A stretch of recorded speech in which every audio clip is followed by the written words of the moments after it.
Hello students, आज हम पढ़ेंगे 7th क्लास का पार्ट नंबर 1 पक्षी। हम पक्षी उन्मुक्त गगन के उसका प्रश्न अभ्यास यानी क्वेश्चन आंसर, जो कि कविता से पढ़ेंगे पहले। तो चलिए पढ़ते हैं। तो इसमें प्रश्न नंबर 1 है, हर तरह की सुख सुविधाएं पाकर भी पक्षी पिंजरे में बंद क्यों नहीं रहना चाहते। तो इसमें पूछा गया है कि पिंजरे में, जो पिंजरा होता है उसमें उसको सब कुछ मिलता है, खाना वाना सब कुछ मिलता है, हवा पानी, वह फिर भी पिंजरे में क्यों बंद नहीं रहना चाहते हैं। तो चलते हैं इसका आंसर की ओर। तो इसका आंसर ये है कि वह पिंजरे में क्यों नहीं रहना चाहते। उत्तर, पक्षी के पास पिंजरे के अंदर वे सारी सुख सुविधाएं हैं जो एक सुखी जीवन जीने के लिए आवश्यक है, लेकिन वह परतंत्र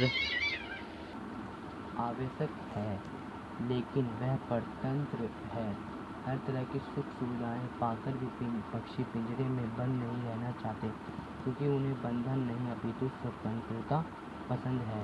वे खुले आकाश में ऊंची उड़ान भरना, नदी झरनों का बहता जल पीना, कड़वी निगोरियां खाना ही पसंद करते हैं। कवि ने पक्षी के माध्यम से बंधन मुक्त जीवन की कल्पना की है। तो इसका मतलब है कि वह पक्षी क्यों नहीं रहना चाहते, क्योंकि वह ऊंची उड़ान भरना चाहता है और नदी झरनों का पानी, बहता पानी, जल पीना या कड़वी निमोनिया खाना ही पसंद करते हैं। तो हमें अपने किसी पक्षी को पिंजरे में बंद नहीं करना चाहिए, उसे खुले आकाश में उड़ने देना चाहिए।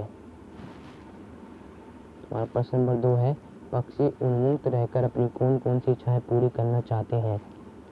उन्मुक्त मतलब आकाश में होकर, बाहर होकर, स्वतंत्र होकर, या कौन कौन सी इच्छाएं पूरी करना चाहते हैं। तो इसका उत्तर ये होगा प्रश्न नंबर 2 का, पक्षी उन्मुक्त होकर नीम के पेड़ से कड़वी निगोरियां खाना, खुले और विस्तृत आकाश में उड़ना, नदियों झरनों का बहता हुआ शीतल जल पीना, पेड़ की सबसे ऊंची टहनी पर झूलना और क्षितिज से मिलन करने की ओर करते हुए अन्य पक्षियों के साथ उड़ान भरना इत्यादि इच्छाओं को पूरा करना चाहता है। तो इसमें कौन कौन इच्छाएं, पक्षी उन्मुक्त कर नीम के पेड़ पर कड़वी निगोरियां, बहुत कड़वी होती है नीम के फल, उसे खाना चाहते हैं, और आकाश में उड़ना चाहते हैं, नदी झरनों या पानी बहता शीतल यानी ठंडा होता है, पीना, पेड़ की सबसे ऊंची, जो पेड़ का सबसे इस तरह का पेड़ होता है उसका सबसे ऊंचा वाला टहनी पे बैठना, प्रकृति से मिलन करना और करते हुए पक्षियों की इत्यादि इच्छाएं। तो इस तरह से हम प्रश्न नंबर 2 का उत्तर देंगे। जो हमारा प्रश्न नंबर 3 है, कविता से उसका भाव स्पष्ट कीजिए। या तो शिक्षित मिलन बन जाता या तंती सांसों की डोरी। तो इसका मतलब क्या है, ये जो एक वाक्य, इसका मतलब क्या है। तो चलिए देखते हैं इसका मतलब क्या है। तो इसका उत्तर ये है कि भाव स्पष्ट कीजिए।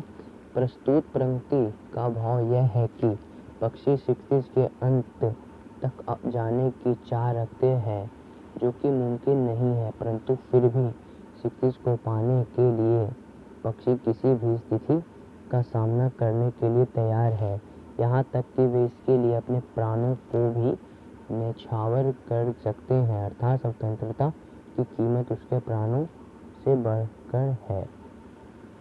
समझ गए इसका मतलब क्या है, कि वे पिंजरे में आज़ाद होने के लिए वे अपने प्राणों को भी दे सकते हैं जान। ठीक है, इस तरह से आप प्रश्न नंबर 3 का उत्तर दे देंगे कविता से, जो पहला था ये हो गया हमारा। अब है प्रश्न नंबर 1, जो कि कविता से आगे है, जो आपका किताब है उसमें से पार्ट नंबर 1 में जो कविता से आगे है प्रश्न पहला, कविता, बहुत से लोग पक्षी पालते हैं। हाँ, बहुत से लोग पक्षी पालते हैं का, इसका पहले क्या करेंगे हम, पक्षियों को पालना उचित है अथवा नहीं, अपने विचार लिखें। तो हम क्या पक्षियों को पालना सही है या फिर गलत, इसका उत्तर देंगे।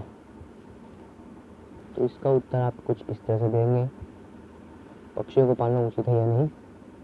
मेरे अनुसार पक्षियों को पालना बिल्कुल भी उचित नहीं है, क्योंकि ईश्वर ने उन्हें उड़ने के लिए पंख दिए हैं, इसलिए उन्हें बंधन में रखना स्वार्थ अनुचित है। इस अपनी इच्छा से ऊंची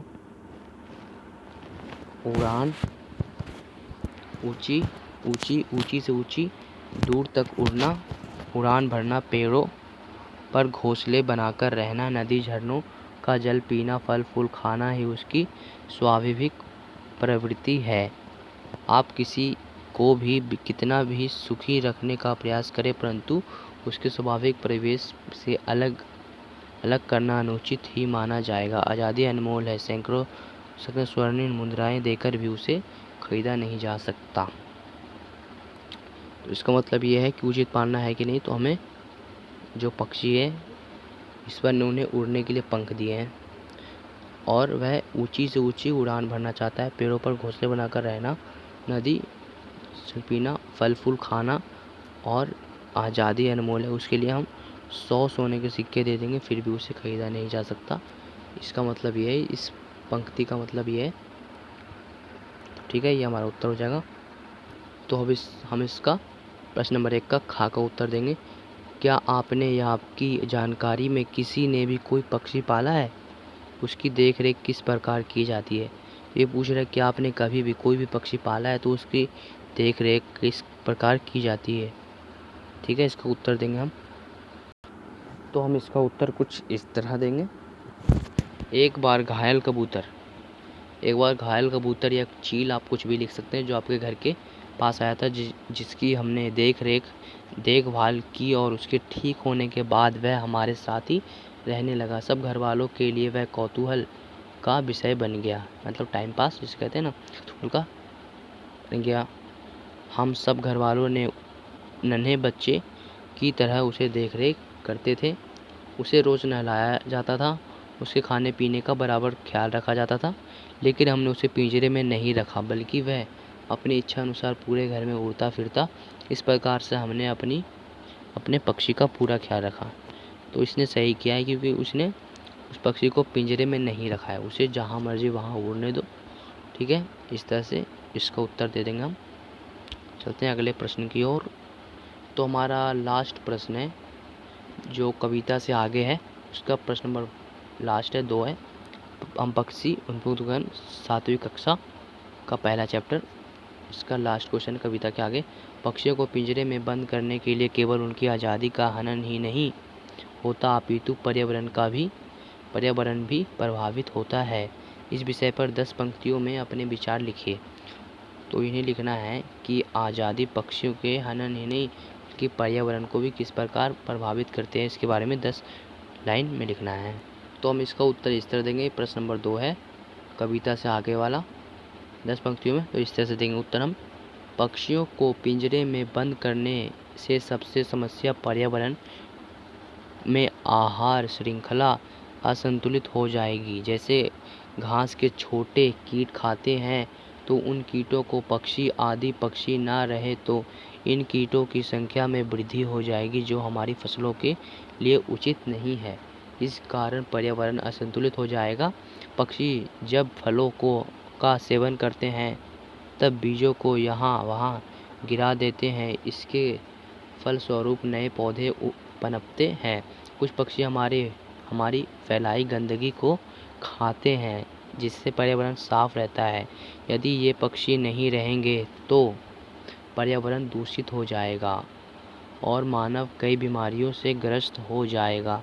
अतः जिस प्रकार पर्यावरण जरूरी है, उसी प्रकार पक्षी भी जरूरी है। दोनों एक दूसरे के लिए पूरक है, एक के बिना दूसरे की कल्पना नहीं की जा सकती। तो यहाँ पूरे लाइन में ये सिखाया गया है कि इसका मतलब यह है कि जो पक्षी होता है, खेत में बहुत सारे पौधे होते हैं और पौधों में बहुत सारे कीट पतंगे, जैसे कि छोटे छोटे कीड़े मकोड़े होते हैं, तो वह फसलों को खा जाते हैं। जब कोई पक्षी आता है तो वह कीड़ों को खाते हैं, तो हमारा फसल भी बच जाता है। इसका एक एग्जाम्पल ये हो गया। और दूसरा एग्जाम्पल ये है कि जो अगर कोई पक्षी कोई फल खाया मान लो, तो उसमें का बीज जो होता है वह खाकर इधर उधर बिखार देते हैं, तो जो वही आगे चलकर वह एक पेड़ का रूप ले लेते हैं, तो जिससे और भी फल उगते हैं उस एक बीज के चलते। ठीक है, तो इसका एग्जाम्पल दूसरा एग्जाम्पल तो ये हो गया। तो इस तरह से इसमें ये बताया गया है। तो ये हमारा आज का पार्ट कंप्लीट हो गया है। तो जाने से पहले मेरे चैनल को सब्सक्राइब कर दो। अगर आप पहली बार आए तो सब्सक्राइब करें और इस वीडियो को लाइक करें और अपने दोस्तों से शेयर करें कि वह भी इस पाठ को कर सकें। तो मिलते हैं अगले चैप्टर में, तब तक के लिए गुड बाय।